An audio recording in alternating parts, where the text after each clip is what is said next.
Drake picked up the M40 carbine, pulling the charging handle partway back to make sure a round was chambered. Setting it to the side, he pulled his Titanite chest plate off its rack and slipped it over his head. The clamshell design of the armor did away with the need for excessive straps and latches. Instead, 2 leather straps at kidney level were the only ones needed to secure it tightly to his body. The absurdly light armor hugged him like a second skin, as he strapped his datapad onto his left arm. Slinging the rifle's sling strap over his shoulder, he let the rifle rest flat against his back as he undid his belt.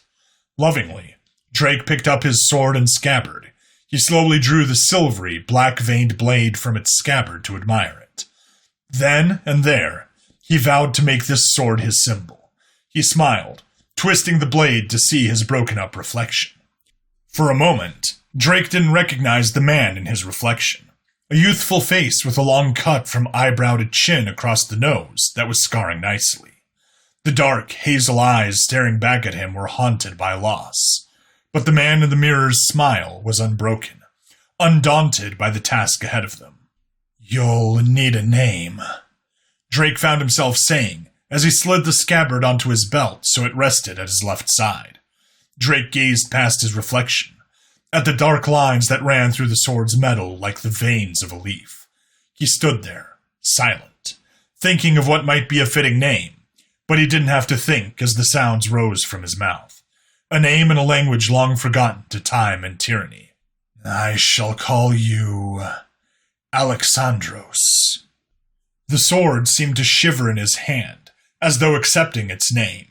With a sweeping motion, Drake slid the blade into its scabbard, feeling how the wood hugged the blade, as though the sword was simply another one of his limbs. Turning and walking towards the door, Drake plucked the ragged, dark black cloak Brown had made him from its hook, and slung it around his shoulders. Then, he fastened its lone silver button around his neck to keep it in place. Raising the large, loose hood, Drake felt something in his chest as the hood's black mesh veil fell over his face. Something he'd never felt before. Confidence. The slave merchant Narvalg made his rounds for the afternoon, making sure the parasite's cages were locked tight. As he checked the padlock on one of the steel cages, something slimy and warm splattered over his left eyes. Wiping the parasite's disgusting excretion from his eyes, he pulled the chattel prod from his belt. The parasite that had spat in his face grinned at him, despite the chains that held them in a kneeling position with their arms behind their back.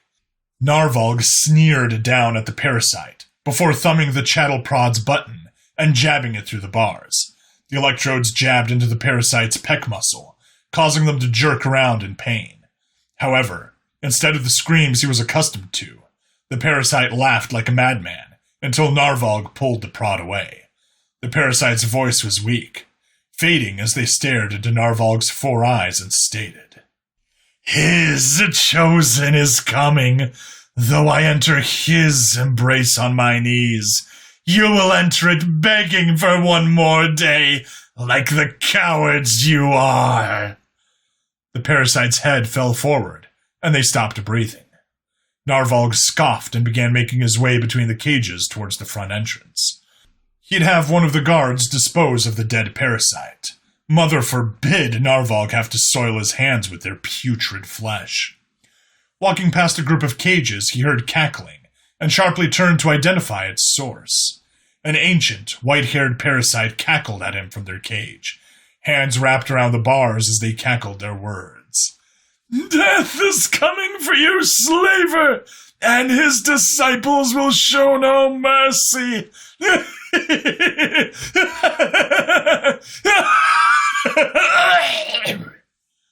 The parasite went stiff, clutching their chest before they keeled over, mirthful grins still stuck on their face. Narvalg found himself unsettled. The parasites never spoke against him, never spoke to him, nor had one ever spit in his face. Shaking his head clear, Narvalg marched up to the front doors and pulled them open. Fresh air caressed his face, and he took a deep breath to rid his lungs of the parasitic stench that permeated the market. "Carvax! Zal! There's a dead parasite on rows A and F. Dispose of them while I finish my paperwork." The two uniformed guards nodded dutifully and stepped past Narvolg to go and dispose of the rotting merchandise. Narvolg sighed and left the doors open to allow the breeze from the street inside as he walked around the walled-in cubby that was his office. Sitting down, Narvolg pulled a folder from the inbox on his desk and pulled a fountain pen from its holder. He went through the papers one by one, signing his approval for slave loans and marking down the weekly deposits for those that wished to buy one.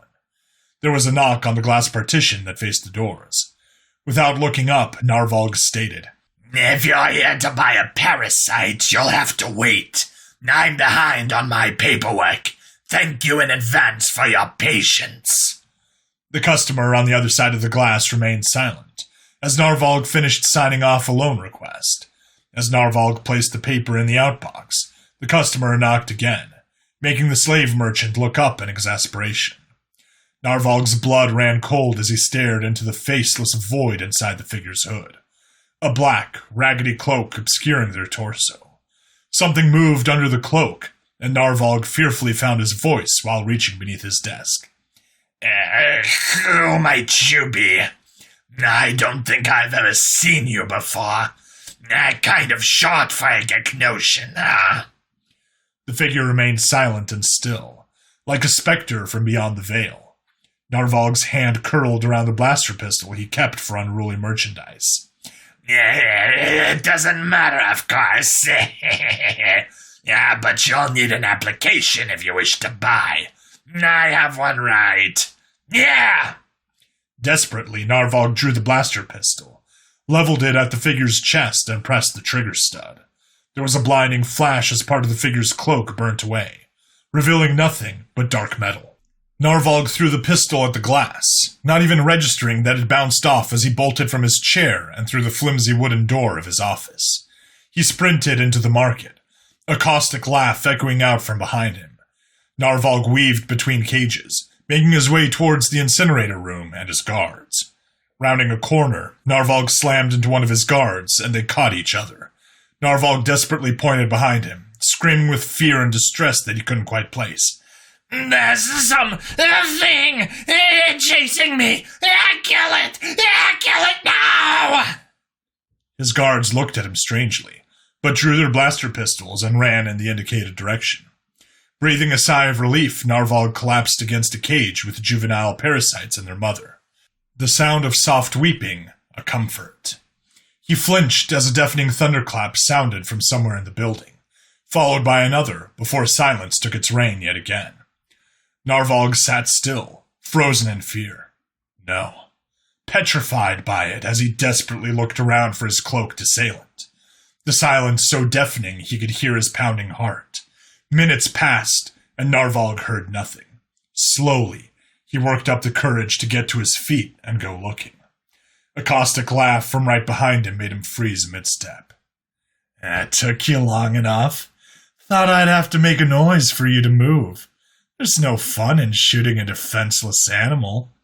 Put your hands up and turn around. Let me get a good look at you." With a gulp, Narvolg slowly turned to face his assailant, something warm running down his leg. A parasite boy, no older than 17 cycles, smiled softly at him. Small scars covered their face, accentuated by a long, still-healing cut across the length of their face. An odd, black polymer and metal device in their hands was lackadaisically pointed at his face from where the boy sat atop the row of cages. Their cloak was parted down the middle, revealing their leather pants and fabric blouse, along with the skin-tight, segmented titanite armor that covered their chest and stomach. The parasite boy hopped down, keeping the odd device pointed at Narvolg's face. Stepping closer, the parasite boy hummed a tune as he plucked the ring of keys and chattel prod from Narvolg's belt. Stepping back and setting the keys and prod atop the nearest cage, the parasite smiled maniacally at Narvolg, their eyes aflame with hatred. What to do? What to do? The parasite boy pondered to themselves, only for a timid voice to reply, Excuse me, sir. Are you here to save us? The parasite boy glanced down at one of the juveniles in the cage. a small male. The parasite boy's smile grew warm, and finally reached their eyes as they pulled the keys off the top of the cage, their tone soft as they tried each and every key against the cage's lock. I am. Don't worry. I've even got a place for all of you to go when you're free. Ah, there's the key. With a click and a squeak, the parasite boy opened the cage door and unlocked the juvenile's manacles. The mother and female juvenile scooted closer, letting their cloaked savior unlock their chains. Seeing the device no longer pointed at him, and the cloaked parasite distracted, Narvolg made a break for it. The slave master's legs pistoned up and down as he ran faster than he ever had before. If he could just make it to the front door. A thunderclap echoed through the building, and white-hot pain blossomed in Narvolg's left knee, sending him crashing to the floor. The cold voice of the parasite came from behind him as he desperately tried to crawl away. A commendable effort, but you aren't getting away, slaver. No, you're going to get what you deserve. A heavy boot crashed into Narvolg's ribs, breaking several and forcing him to roll onto his back as he began to beg. Please don't kill me. I'll give you anything. Money, name your price. Slaves, they're all yours. Just please don't kill me. Please. Narvolg was crying now, hands raised in a feeble defense against the device in the human's hands. One Narvolg now clearly understood was a firearm. The cloaked parasite chuckled and pulled Narvolg's blaster pistol from their pocket. Oh, don't worry. I won't kill you. The cloaked parasite handed the pistol to the dead-eyed mother, who looked up at him as if asking permission. The cloaked parasite nodded, continuing to speak. She will. After all, you've done nothing to me. It'd be unfair to rob them of their chance for revenge. The mother took the pistol, eyes starting to burn with repressed rage. Turning the pistol over, she got it into the hand that was missing a few fingers, lopped off for stealing food.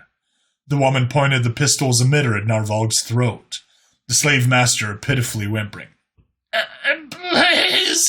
Please, no! The woman's voice was cold as ice. Yes. She pressed the trigger stud, and the laser pistol burst the Geknosions' neck open. The slave master choked on their own blood, clawing at their mangled throat, only making it worse. And as the slave master drew their final, blood-choked breath, the woman took her first refreshing breath of freedom.